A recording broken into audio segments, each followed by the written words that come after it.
Hi, everyone. I'm Sandra L. Young, the author of the Divine Vintage series, and I am so thrilled today. I am going to be interviewing my author friend, Linda Rosen, because she is going to launch her fourth book, The Fabulous Abandoning the Script. And there's so much of the themes and everything about this book that I love, Linda. So we're going to have some fun today.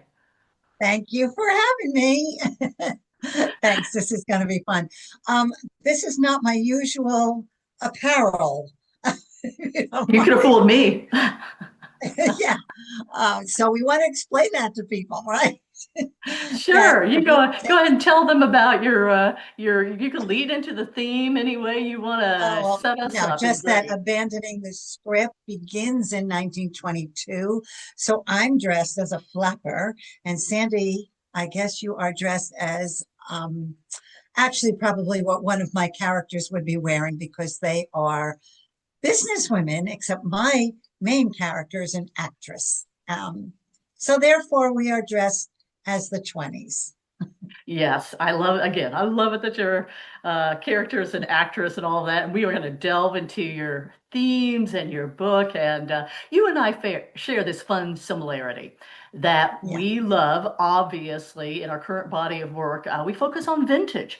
And I'm vintage fashion with the Divine Vintage series. You choose a piece of jewelry as a hook around your plot. So, it's very obvious. Again, we love vintage, we love historical fiction. And how did you land on this idea of using a piece of jewelry for your works? it was not a plan at the beginning. When I was writing my first book, The Disharmony of Silence, so let me get it here. It's a huge family secret held for 85 years around a painting. But I had to make something specific in the painting that would set my character off to want to know, lead the story off. And so I put a cameo on the painting. It was a woman in a Victorian dress. And I put the cameo on there, which set the story off for the disharmony of silence.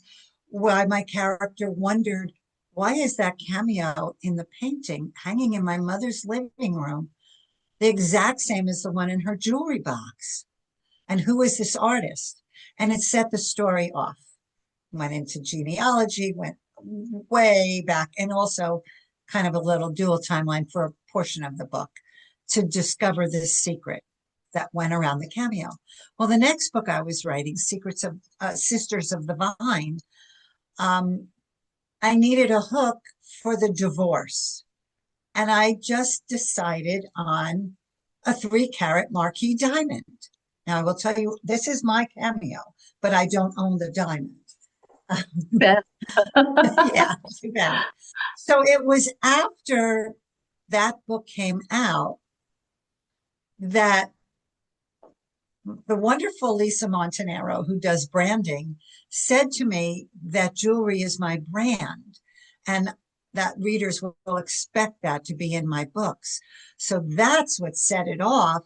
And I love it because it makes me think of what piece of jewelry am I going to use and what's going to be the story behind it. And I love that because it's always going to be an heirloom piece. And there are actually some fun stories of why I chose each piece behind, some of the pieces that have nothing to do with the story, but it's why or how I chose that piece. Well, in abandoning the script, you're focused on a very distinctive set of earrings. That's what you're Yes. following in this. So, um, is that a piece that you just imagined? Are those imaginary earrings, or had you seen something then that set you off and oh, that'll be my next Well, book? yeah. Well, what set that one off, I knew I was going to use earrings. I had a brooch, I had a ring, I had a necklace. So I was in the other book. So this was going to be earrings. So I asked my subscribers of my newsletter, Linda's Tea Room, to send me pictures of heirloom earrings that they have. And one of them, who happens to be a friend of mine, showed me a pair of earrings that had it has an embossed Gibson girl, which goes perfectly for the modern woman of the 20s. And it had three little stones, three little diamonds on hers. And all the time that I was thinking about what I was going to write about, I was imagining I have two of my closest friends since I was a little girl, one since I'm three, and then we met our other friend in kindergarten. So that was a long time ago. And what set me off was, what if I lost touch with one of them and had absolutely no idea where they were, none at all, and never heard from them, and I could never hear. What would it be like? So I decided to take the three of us, my girlfriends, and put our birthstones in the earrings for the story. But then that changed anyway because I wasn't happy with those birthstones and I changed the stones Oh, again. but these are little Easter eggs. We do this as authors, Yes, don't we? We put the yes, little things yes, in. We use our friends, their names, and yes, um, now your new book, "Abandoning the Script," opens, as you said, it's in the early 20s, and that yes. was an exciting era of change, definitely. And it is True. very obvious to anyone who reads it. You did meticulous research in your setting, your language, the issues of the time, the restrictions for women. So how did you go about your fact finding and research for this book?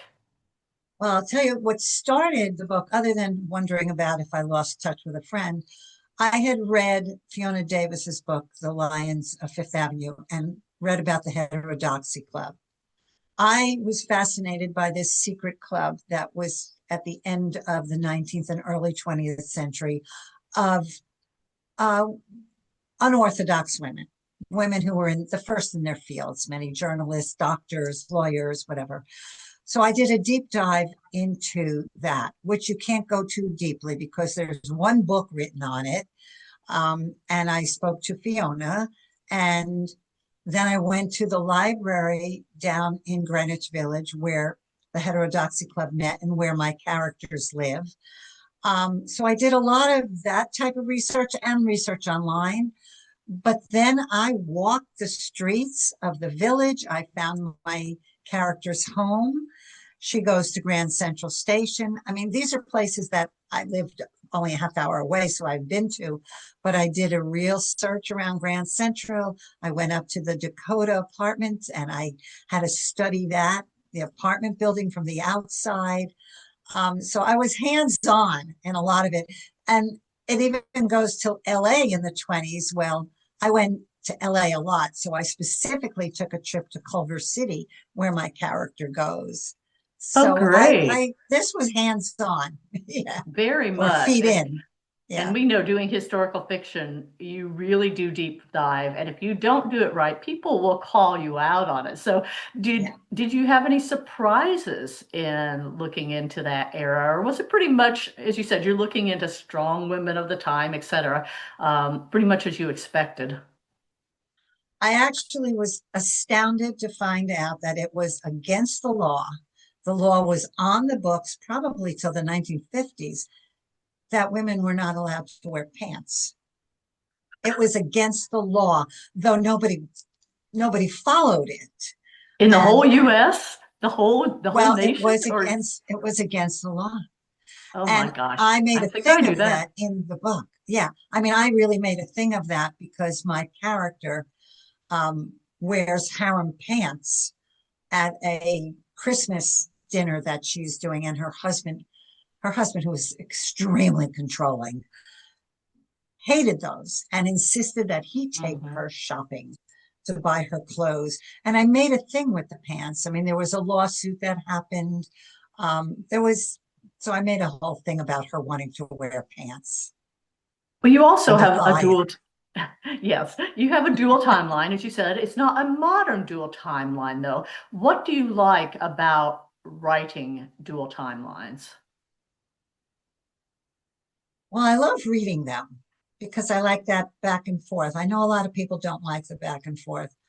I do like reading them. I like that way of you set a story and you set up a plot that's going on, and then you carry it on later on to find out what happened later on. I don't, not all my books are in dual timeline, but this one was perfect for it because something happens in the 1920s and I needed what's going to happen to this baby that's in the 1920s.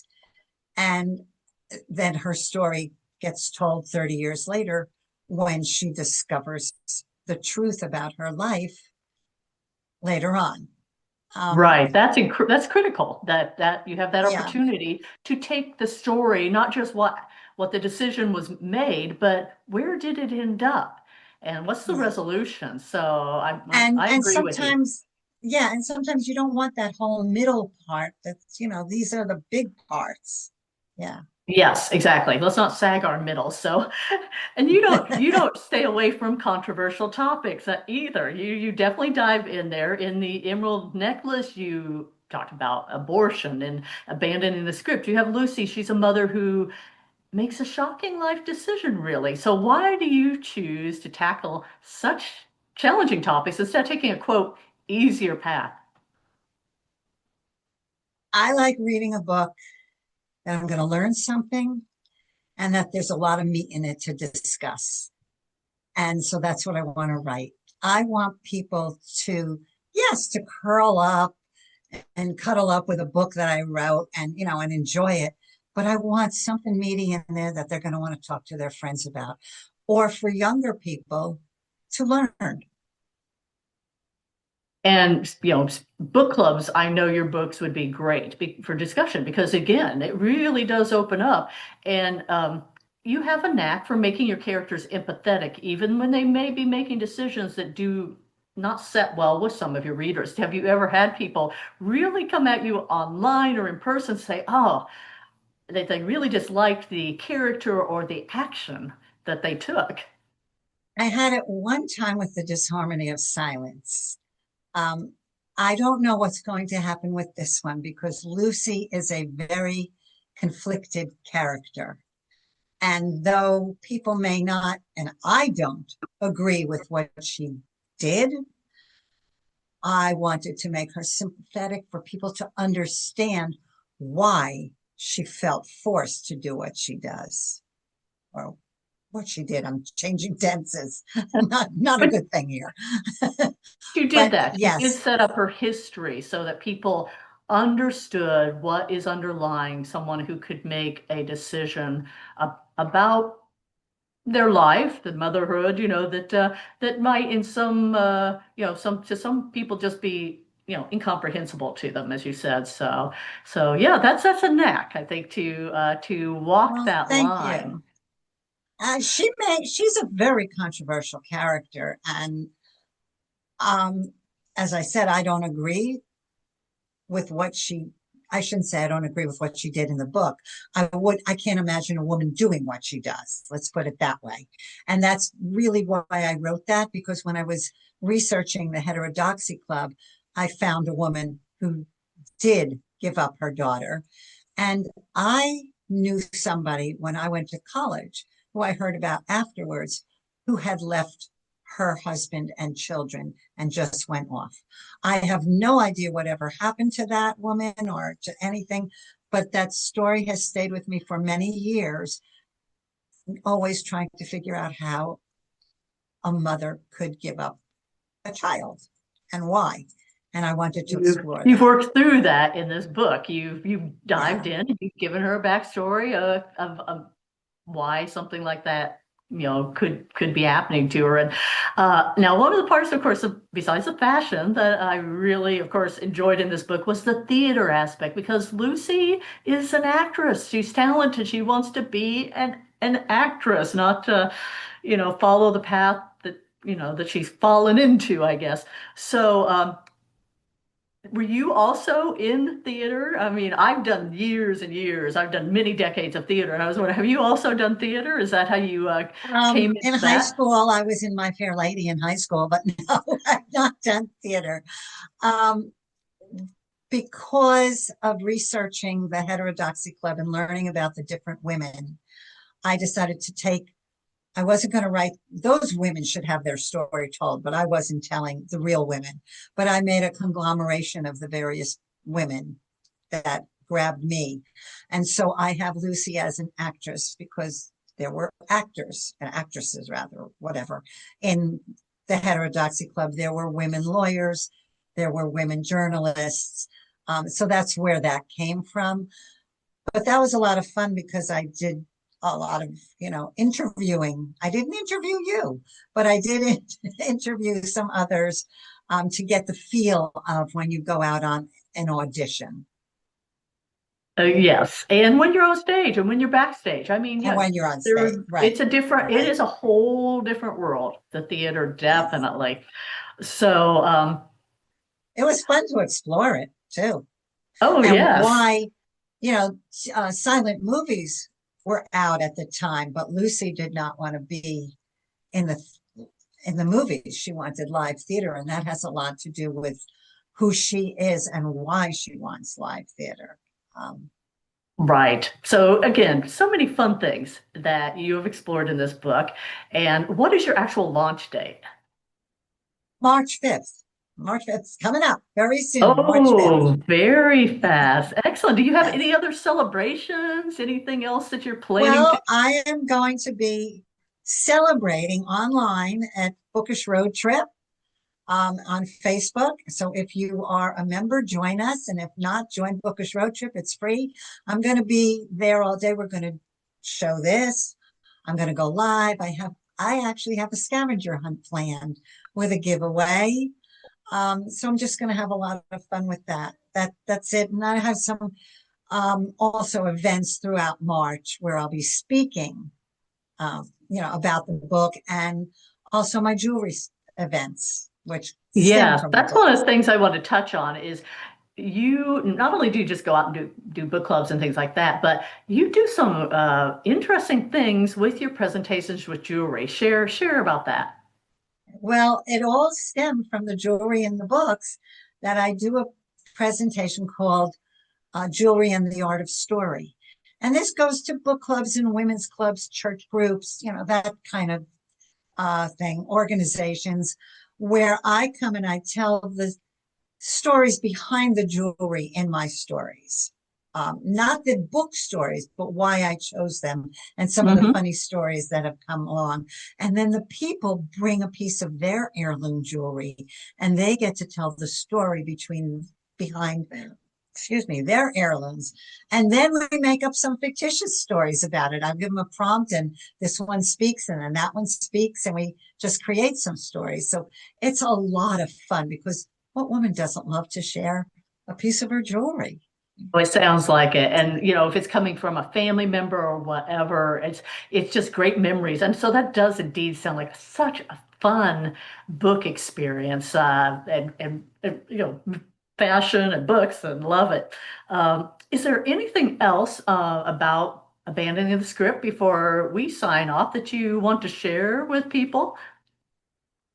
Well, I hope you enjoy the book. And really, I would love to hear from readers. You can email me. It's on my website, linda-rosen.com, because I love to talk to readers.